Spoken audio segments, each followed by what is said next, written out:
नमस्कार, मैं अशोक प्रियदर्शी। आज नवादा में private school and children welfare association का धरना है और यह नवादा के टाउन थाना का जो नया बना है धरना स्थल, वहाँ पे बैठे हुए हैं और तमाम जिले भर के तमाम जो एसोसिएशन से जुड़े हुए शिक्षण संस्थान हैं उसके निदेशक, डायरेक्टर, प्राचार्य, शिक्षक हैं, तो जो भी धरना पर बैठे हुए हैं। तो हम समझने की कोशिश कर रहे हैं कि आखिर ये धरना का मकसद क्या है कि अभी स्कूल के समय में ये लोग धरना पे बैठने की नौबत आ गई। आपका बहुत बहुत स्वागत सर। धन्यवाद अशोक जी आपको, और आपके माध्यम से आपके दर्शक को भी धन्यवाद। सच है कि हम private school and children welfare association अपने सभी स्कूलों के परेशानियों से परेशान हैं, इसलिए हम लोग आंदोलनरत हैं और ये आंदोलन का तीसरा चरण है। 16 दिसंबर को मैं काला बिल्ला लगा करके और अपना काम किया और सरकार का विरोध किया और पूरा एसोसिएशन ऐसा इसमें साथ दिया।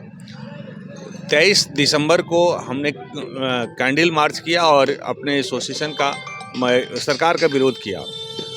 उसके बावजूद भी कोई असर नहीं दिखा, तो आज 8 जनवरी को मैं धरना पर बैठा हूं और इसमें पूरे जिला के लोग, सभी प्राइवेट स्कूल आए हुए हैं।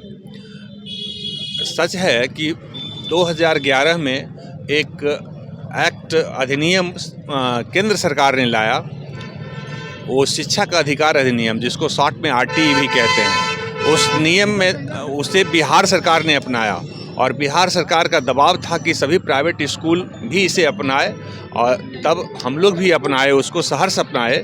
कारण ये था कि इसमें दर्ज था, तय है कि गरीब जो असहाय लोग हैं, वंचित शोषित लोग हैं, या बीपीएल कार्ड के तहत जो आते हैं, वैसे बच्चों को सभी प्राइवेट स्कूल में 25% स्थान सुरक्षित कर दिया जाए। माने क्लास 1 में नामांकन उनका हो और क्लास 8 तक लगातार वहाँ पढ़ें। वैसे बच्चों से हम सभी प्राइवेट स्कूल उसको पढ़ाते हैं, लेकिन कोई शुल्क उससे नहीं लेना है, ऐसा उस अधिनियम में तय है। और उसी अधिनियम में यह भी तय है कि उस बच्चों के लिए प्रतिपूर्ति राशि के रूप में सरकार पैसा देगी, किसी गार्जियन से नहीं लेना है। तो हम लोग सभी प्राइवेट स्कूल, नवादा ज़िला के सभी प्राइवेट स्कूल उसको सहर्ष पढ़ाते हैं, बहुत उसकी सेवा करते हैं। लेकिन सच ये है कि मात्र 15, 16, 16, 17 में सरकार ने पैसा दिया और 17, 18 में क्लास 1 का पैसा दिया, 18, 19 में क्लास 1 का पैसा दिया, और 17, 18 से ही शेष क्लास का अभी तक सारा का सारा पैसा बाकी रखे हुए है। सच ये है कि हर छोटा से छोटा प्राइवेट स्कूल का 45 लाख से 55 लाख रुपए तक सरकार के पास बकाया हो गया है। चूँकि उस पैसे के अभाव में विद्यालय संचालक जो हैं घर से पैसा लगा रहे हैं, घर से पैसा लगाते, पूंजी लगाते लगाते अंदर से खोखला हो चुके हैं। अधिकतर स्कूल बंद होने के कगार पर है। जब वैसे स्कूल, प्राइवेट स्कूल बंद हो जाएंगे तो गरीब और शोषित वर्ग के बच्चे कहाँ पढ़ेंगे? वो गुणवत्ता शिक्षा से वो माने बेदखल हो जाएंगे। इसलिए हम लोगों ने आंदोलन किया है कि एक तो जो हमारा कमाया हुआ मजदूरी है वो सरकार दे, और दूसरी बात कि वैसे गरीब बच्चों का जो शिक्षा उसे मिलता है वो बंद नहीं हो। इसलिए सरकार को ये जो प्रतिपूर्ति राशि है उसका भुगतान अब विलम्ब करना चाहिए, ताकि जो बंद होने वाला स्कूल है वो भी ठीक रह जाए, और जो आरटी अधिनियम का में है तय कि गरीब बच्चों को 25% स्थान मिले प्रत्येक प्राइवेट स्कूल में, वो भी जारी रह जाए। अगर सरकार नहीं देगी तो निश्चित रूप से हम लोग अगले सत्र से गरीब बच्चों का नामांकन लेने में कोताही बरतेंगे, नहीं लेना चाहेंगे। अब अधिनियम का विरोध हो तो हो, उसके लिए हम क्या करेंगे? सरकार को देना चाहिए पिछले 8 साल का बकाया, और हो सकता है अगले चुनाव में हम लोग विरोध भी करें सरकार का। तो इसलिए सरकार को ये प्रतिपूर्ति राशि निश्चित रूप से दे देना चाहिए। ये अड़चन कहाँ पे है जो पैसा पेमेंट भुगतान नहीं हो रहा? हाँ, आपका सवाल बहुत सटीक है अशोक जी।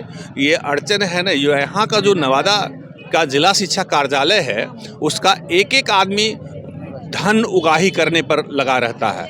यहाँ से मांग पत्र ही नहीं भेजा जाता है सरकार को। तो जब मांग पत्र जाएगी ही नहीं सरकार को, तो सरकार को पता कैसे चलेगा कि हमको किस ज़िले में क्या देना है, क्या नहीं देना है?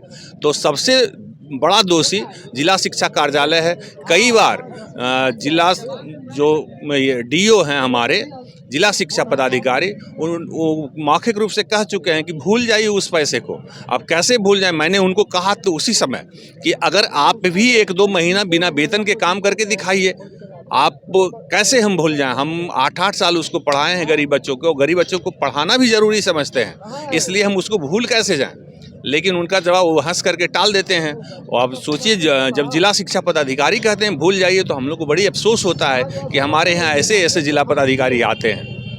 क्या आंदोलन का, और अगर इस आंदोलन से भी बात नहीं बनेगी तो क्या करिएगा? अगर बात नहीं बनती है तो इसको लेकर के हम आगे बढ़ेंगे। निश्चित रूप से हम प्रयास करेंगे कि जेल भरो आंदोलन करें। जेल भरो आंदोलन से भी अगर नहीं होगा तो फिर उसके बाद हम जिला शिक्षा पदाधिकारी में तालाबंदी करेंगे।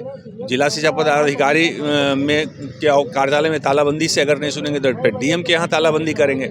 लेकिन इस आंदोलन को हम रुकने नहीं देंगे तब तक जब तक वो सरकार पेमेंट नहीं करती है। ये आज धरना 1 दिवसीय है। आज धरना 1 दिवसीय है। अभी तो हम इशारा कर रहे हैं कि भाई हमारी मांग को पूरा करिए, नहीं तो हम और अधिक आंदोलित होंगे। ये केवल जिला की समस्या या पूरे बिहार की? है तो पूरे बिहार की समस्या। अशोक जी, एक बात और कह दें, मैं 8 अगस्त 2021 को मैं मुख्यमंत्री के जनता दरबार भी इस मुद्दा को लेकर के आया था पूरे बिहार की तरफ से। लेकिन मुख्यमंत्री ने कहा कि तो कोरोना काल के चलते नहीं मिला है, पेमेंट नहीं हुआ है। मैंने कहा कि जिन्हें पहले से बाकी है, उस समय भी 5 साल से बाकी था, तो पहले से बकाया है। तो उन्होंने कहा कि जाइए शिक्षा मंत्री व्यवस्था कर देंगे। शिक्षा मंत्री विजय कुमार चौधरी थे, उन्होंने मिला भी और कहा कि हाँ व्यवस्था कर देंगे। लेकिन आज तक सच है कि उस पर कोई बात हुई नहीं। और जब यहाँ से डिमांड ही नहीं जाता है तो फिर वो लोग देंगे कैसे?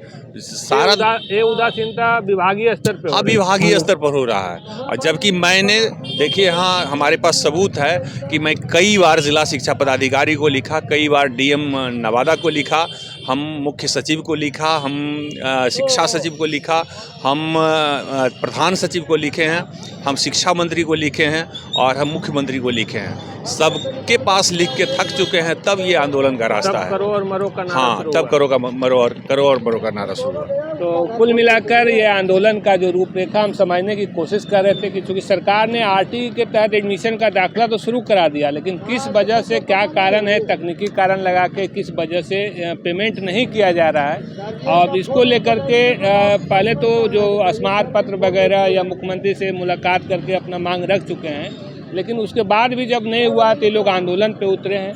अब आंदोलन को आगे बढ़ाने की रूपरेखा भी तय है, अगर नहीं होगा तो जेल भरो अभियान तक बात कर रहे हैं।